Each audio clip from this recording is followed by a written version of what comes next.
Students, good morning everyone. How are you? I am absolutely fine here and hope to you same at your home, my dear students. It's chemistry for 11th, 9th class, and today you can see the topic is given also for you, that is concentration of solution. Okay, concentration of solution आज हमें यहाँ पर study करना है और बहुत सारी चीज़ें कंसंट्रेशन के बारे में आज हमें पढ़नी है। तो सबसे पहले तो मैं आपको बता देना चाहता हूँ कि किसी भी सॉल्यूशन की जो कंसंट्रेशन हमें कैलकुलेट करनी है, कंसंट्रेशन कैलकुलेट करने के लिए कंसंट्रेशन किसी भी सब्सटेंस की अगर आपको कैलकुलेट करनी है तो पहली चीज़ तो मैं आपको ये बता देना चाहता हूँ, the amount of a substance और you can say the amount of a solute substance that is dissolve in 1 litre of solution, volume in litre.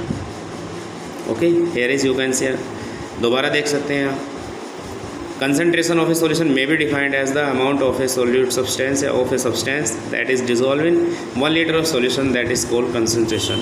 आप concentration को और भी आगे लेकर जा सकते हो, because n आपको ये पता होना चाहिए, but n इक्वल टू जो होता है वो मास अपॉन मोलर मास होता है। तो ये वैल्यू आप यहाँ पर फिट कर सकते हैं, W upon m into V, तो फिर भी ऐसे ही है और वो है आपका लीटर में। ओके, तो ये कंसंट्रेशन आ गई आपकी, ये है आपकी concentration. The concentration of a substance may be of a solution में be defined as the amount of a substance that is dissolve in 1 litre of solution, that is called concentration. अब concentration आप यहाँ पर पढ़ चुके हो, लेकिन इसी के साथ साथ जो है कई बार जो है आपको परसेंटेज कैलकुलेट करनी पड़ जाती है। सपोज दैट मास परसेंट आ गई आपकी, मास परसेंट लेकिन है किसकी, अब बात ये है, तो मास परसेंट मान लो सोल्यूट है, आपको ये पता होना चाहिए सोल्यूट क्या है, सॉल्वेंट क्या है। सोल्यूट होता है जो कि घुलता है और सॉल्वेंट होता है जो अपने अंदर किसी भी चीज़ को घोल लेता है।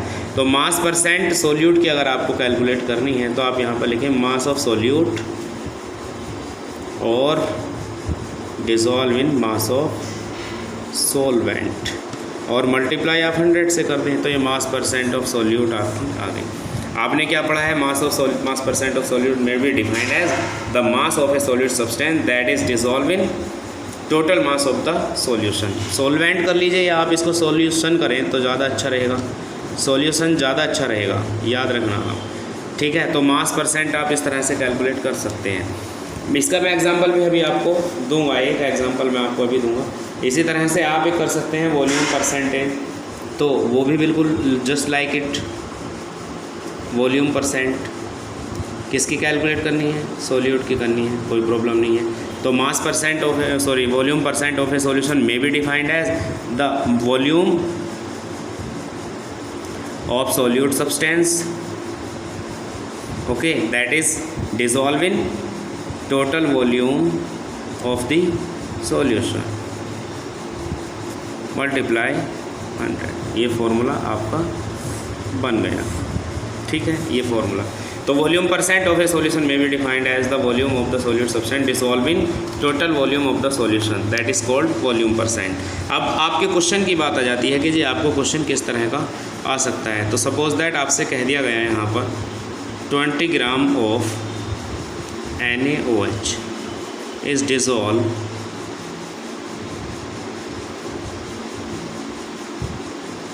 इन 100 ग्राम ऑफ वाटर, ठीक है।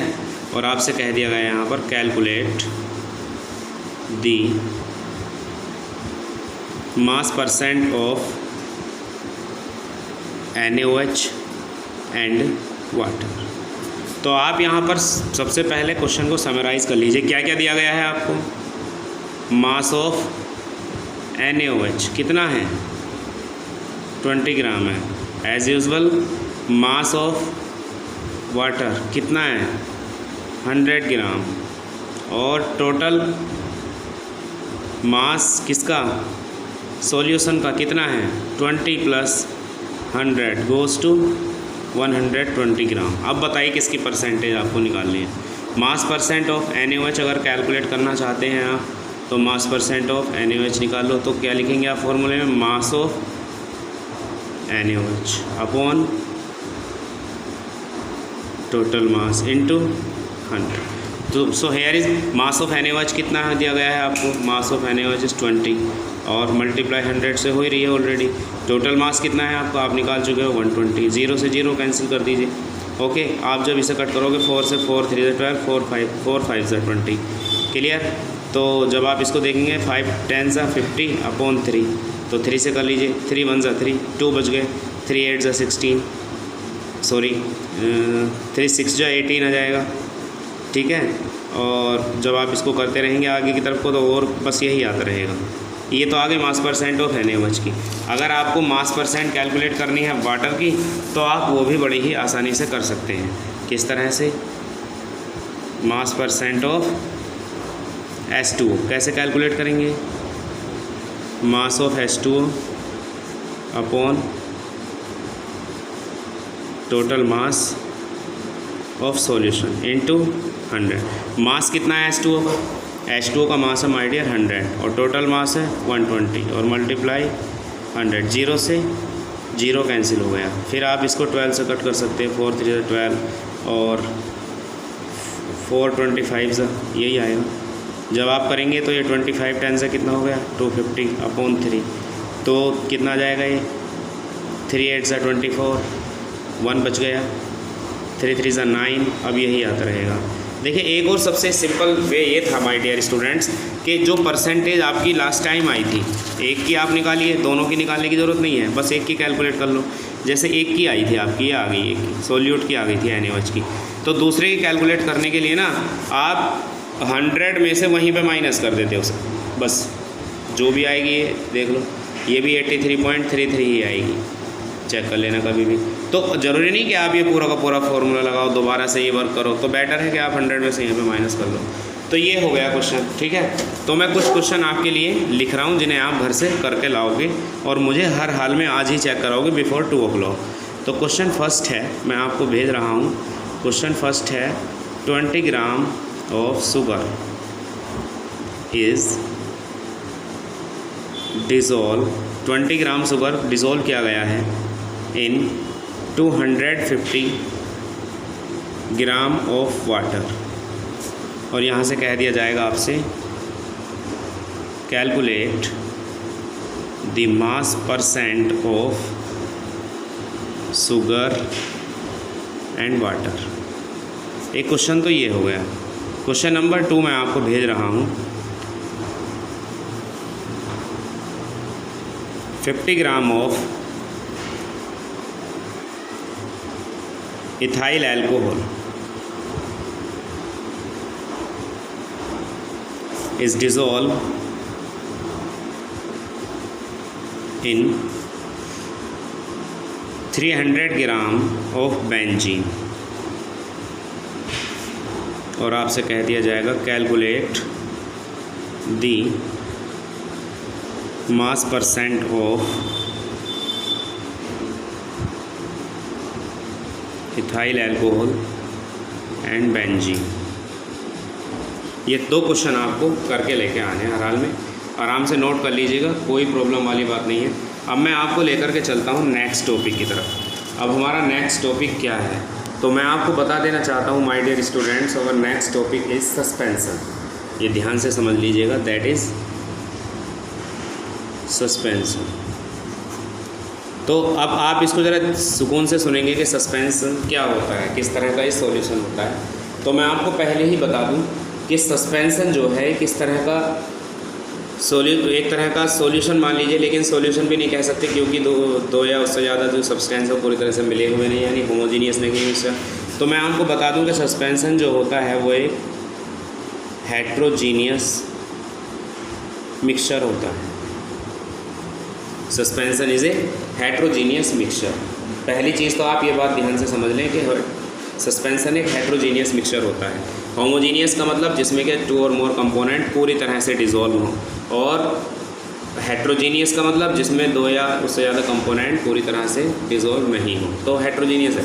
तो suspension is a heterogeneous mixture. दोबारा बता रहा हूँ मैं, suspension is a heterogeneous mixture in which the small particles of the solid substance are spread throughout a liquid without dissolving in it, बिना इसके अंदर घुले हुए।